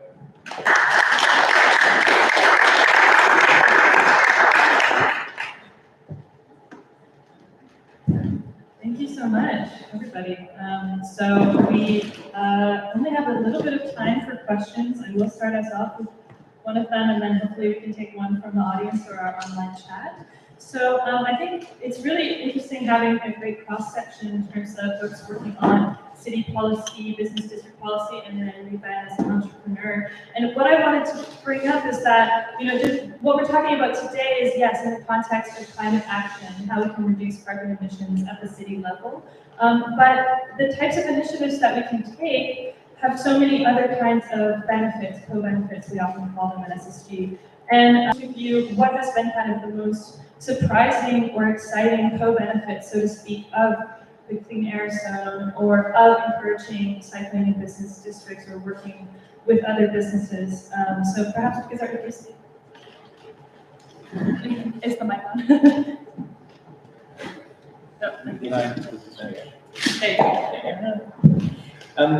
Yeah, so I'm not going to talk about the obvious ones in terms of reducing congestion and things like that. Actually, I think one of the really important co-benefits of having so far, fingers crossed, successfully delivered the clean air zone of Birmingham is that it enables, it gives the politicians, and this refers to the question earlier about politics, it gives politicians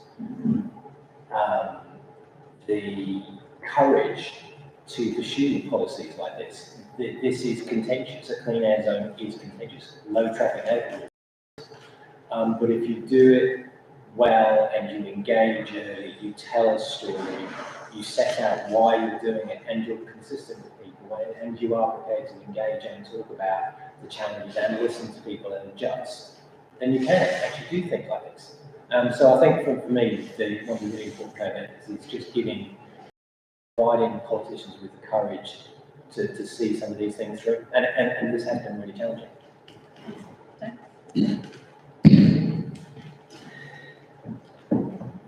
For us, I think it's been a really good tool to engage with our businesses on something very concrete and very real and day-to-day, and a specific service for them.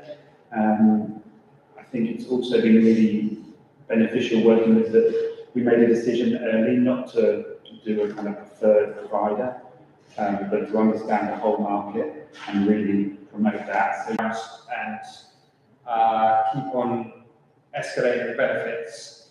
It seems to me I've spent a lot of my life, or a lot of my last 10 years of my life, thinking about how you get change in cities that have very low levels of cycling and sustainable travel. And it's all about creating those disruptions that allow a small amount of change, and it's a gutty fight almost for those first few changes.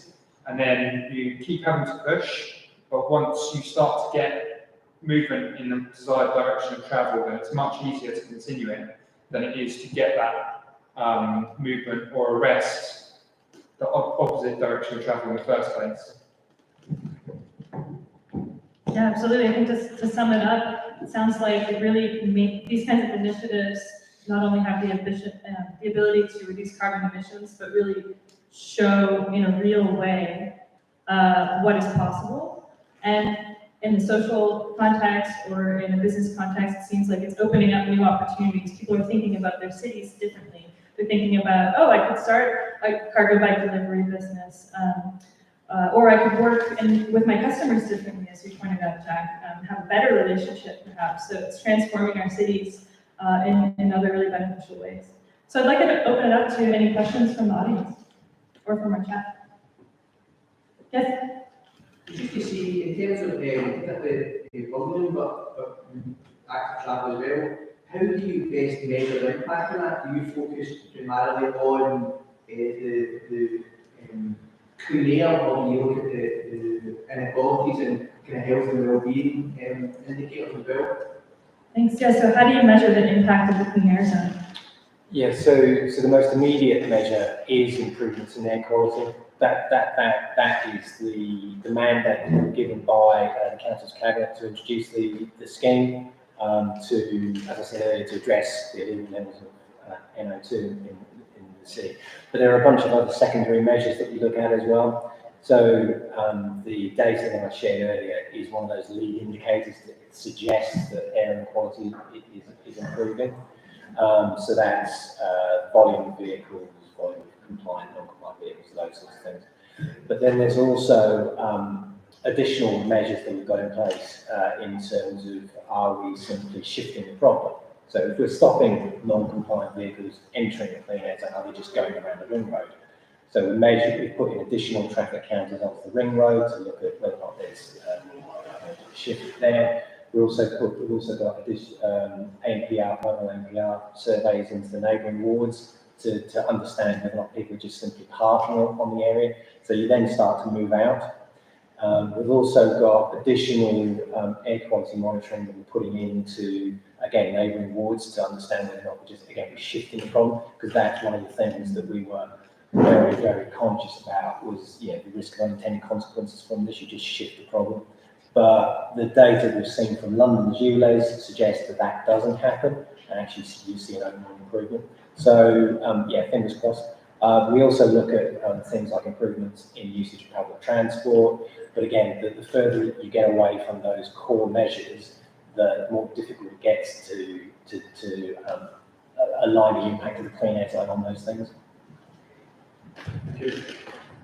Another question? Yes, sir.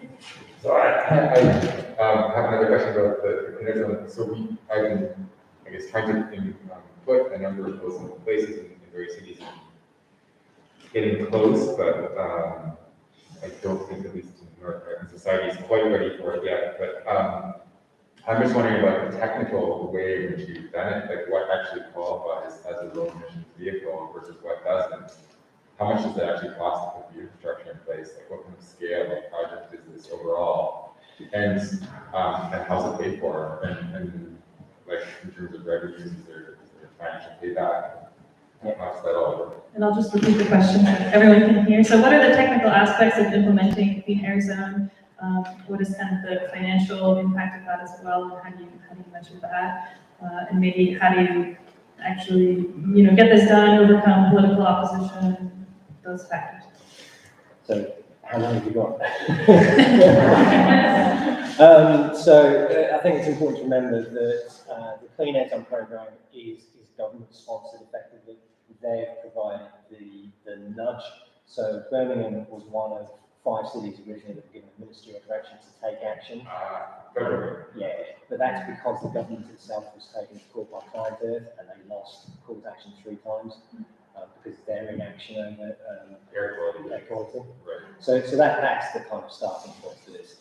So we had to, and all the other cities introducing Clean Air Zones had to submit a business case to the government to say, we will do this thing to improve air quality in the shortest possible time. That's the other thing that's part of this. That doesn't, that helps the design of the scheme.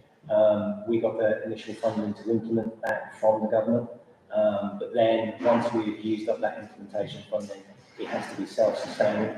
So all the revenue that's generated, once we cover operating costs, has to be reinvested back into transport-related strategies and policy. So the legislation we've used to create the Clean Air Zone, because it's similar to other road charging schemes like the DART charge, and the DART tunnel, and various other schemes. The legislation says you can't use it as a revenue generating measure. It has to be reinvested in transport-related strategy and policy. So like I said, we've already started to look at hydrogen buses, electric vehicle infrastructure, active travel, cross-city cars, all those sorts of things that give us the longer-term benefit that shifted beyond just pure air quality.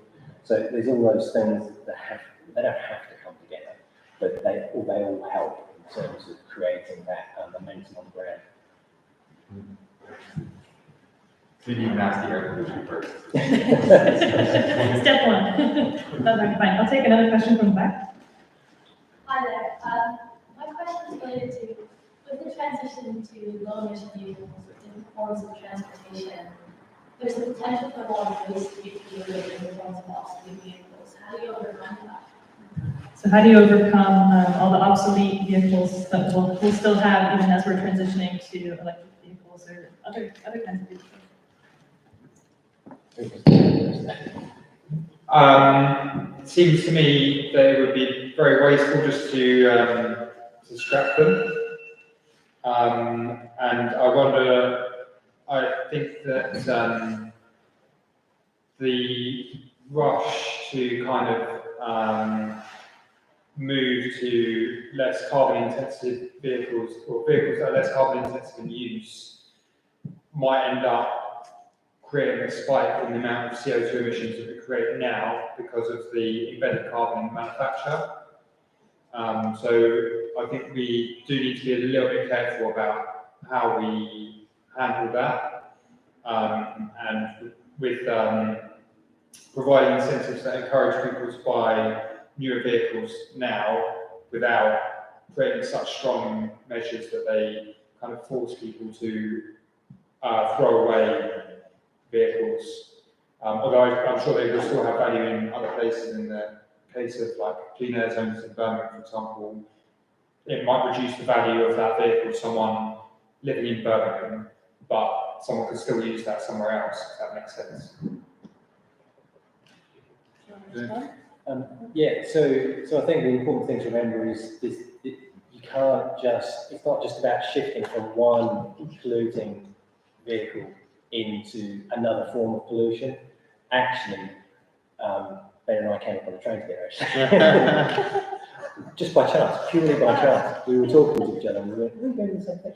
But we were talking about this earlier. So one of the really interesting challenges for Birmingham, and I think this is the same for lots of cities actually, is that around about a quarter of all the journeys that take place every single day are less than a mile, and they take place in a car. So simply transferring one journey in a less polluting vehicle to an electric vehicle, for instance, isn't solving the problem. You've still got congestion on the roads.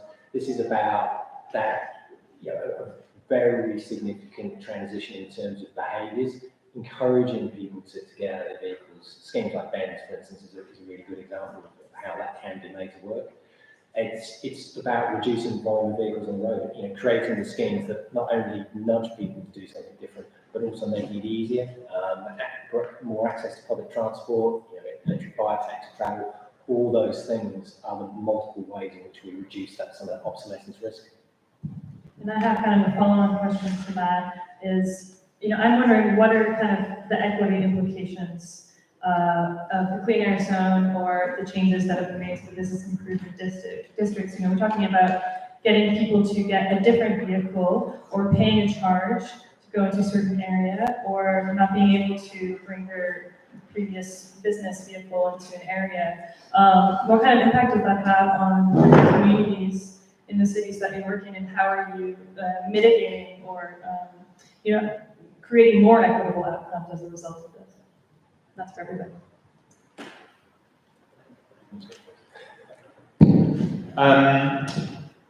So in general, within our society, more affluent people travel a lot more than less affluent people.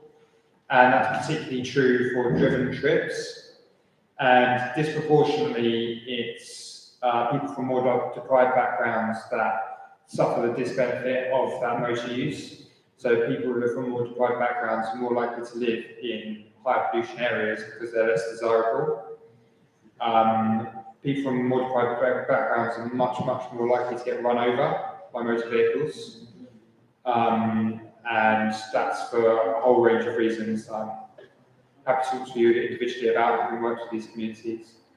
But there is really strong equity argument for really strong action to tackle excessive motor use, particularly in cities, because of the existing inequities that are in play already.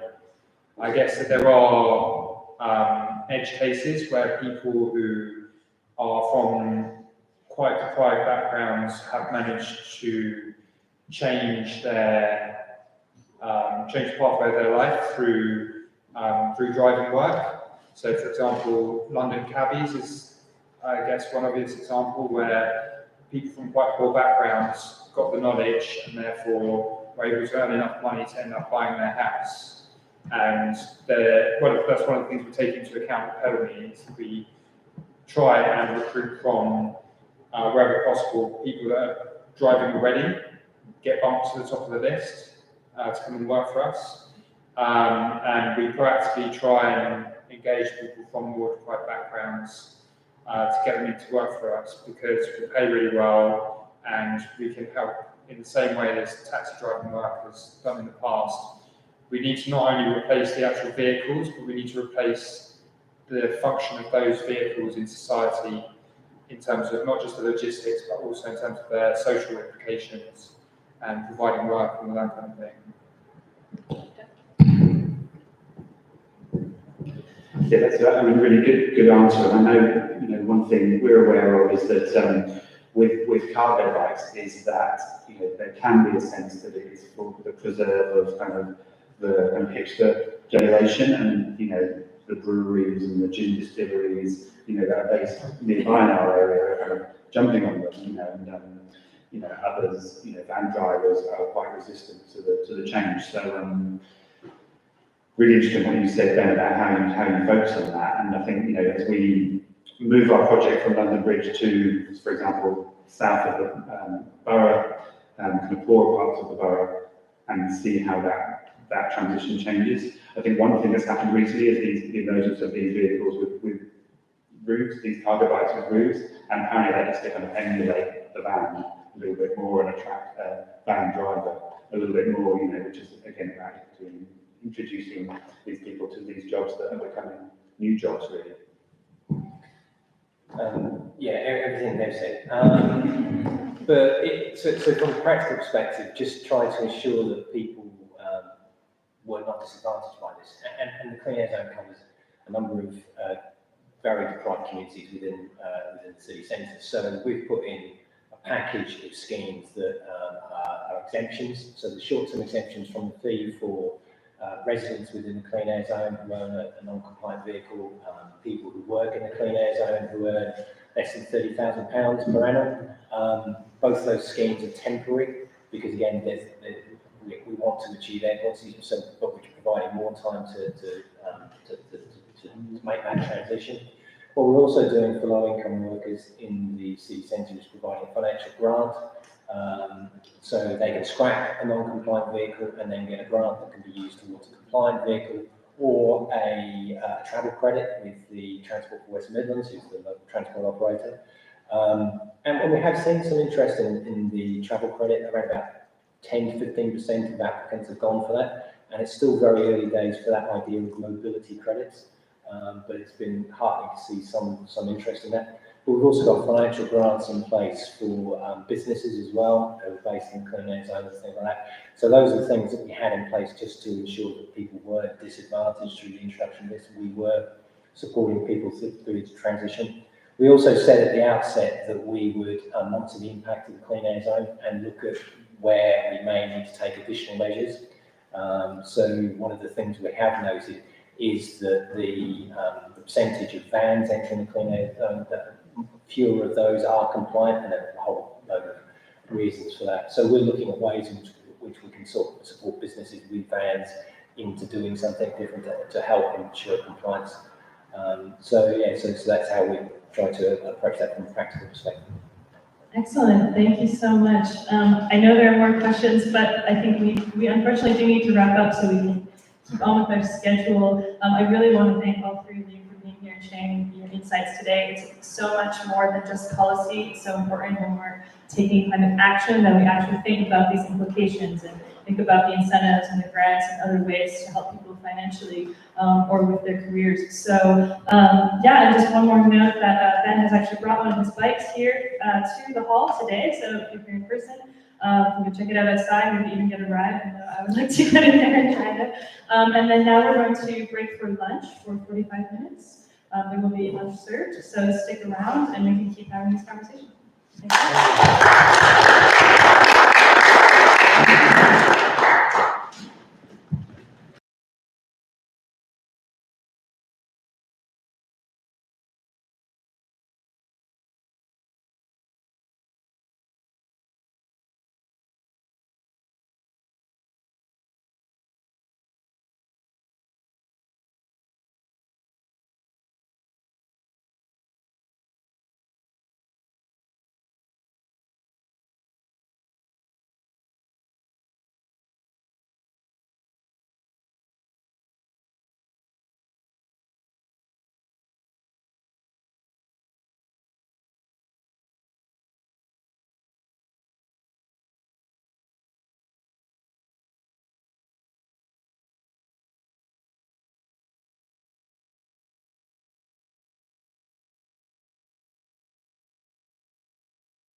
We spoke to 12 UK local governments, including City of Birmingham and Glasgow, and both of which we had represented today at various points. And we spoke to them about how they were taking climate action, what challenges they were facing, what was working and what wasn't. To us is that many of them had targets of net zero by 2030. Which is really ambitious and which is necessary, but unfortunately that's what is considered ambitious. In North America, communities having targets of net zero by 2050, and that's definitely learned. Oh, okay, I'm being told to move. Let me switch my mic. So, yeah, I just want to give you a taste of some of our key insights. And oh, it's not on. Okay. There we go. So if you have any questions, you can follow up with us later, check out the link. So one of the main things that we found kind of led to those really great targets in the UK was the level of community engagement. And we really saw cities working with citizens to set climate action targets and make climate action plans. And so in one case, I believe they organizations and citizens who's tasked with monitoring it, and so that really stood out to us, and it's something we'd love to see more cities around the world adopt. And I just feel like I'm really loud on this mic. Am I too loud? It's fine, okay. So the thing that we found a lot of cities doing with success is identifying other causes to build support for climate action. So we just heard earlier, what we learned was that a lot of these cities are various city networks where they can kind of learn what other people are doing and not reinvent the wheel.